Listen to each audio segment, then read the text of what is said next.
محترم مفتی خالد ایوب صاحب قبلہ و رکن روشن مستقبل دہلی نے جو ہے اعلان کیا کہ بے زبان پرندوں کے لیے اپنے مکانوں کی چھتوں پر یا اپنے کھیتوں پر پانی کا اور ان کے دانے کا، ان کے کھانے کا انتظام کیا جائے۔ تو اس تحریک پر ماشاءاللہ مختلف جگہوں پر یہ کام چل رہا ہے، پانی کا بھی انتظام اور بھی کئی چیزوں کا۔ اس میں لاڈنو کی بھی ایک تصویر میرے سامنے آئی اور شیرانی آباد میں اور بھی بہت ساری جگہوں پر۔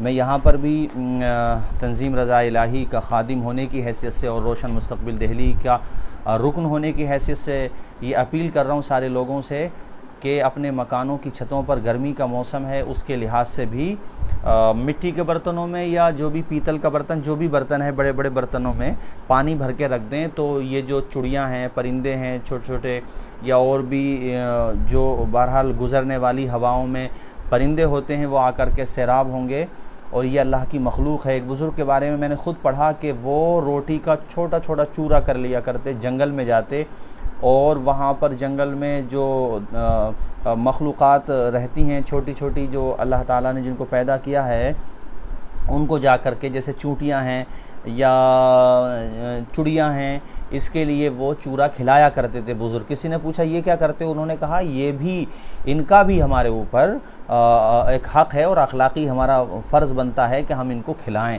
تو یہ اسلام کی تعلیمات سے ہے، اس کو جو ہے اس پر اس کو عملی جامہ پہنائیں، اس پر عمل کریں اور اپنے مکانوں کی چھتوں پہ کم از کم ایک برتن میں پانی رکھ دیں۔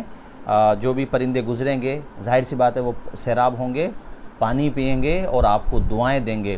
اللہ تعالیٰ نکتہ نواز ہے، سوکھی ٹہنی کو ساز دیتا ہے، پتھروں کو بھی ناز دیتا ہے، اس کی قدرت کے سب کرشمے ہیں، جس کو چاہے نواز دیتا ہے۔ آپ کی یہ ذرا سی نیکی اللہ تعالیٰ چاہے گا تو آپ کی بخشش کا ذریعہ بن سکتی ہے۔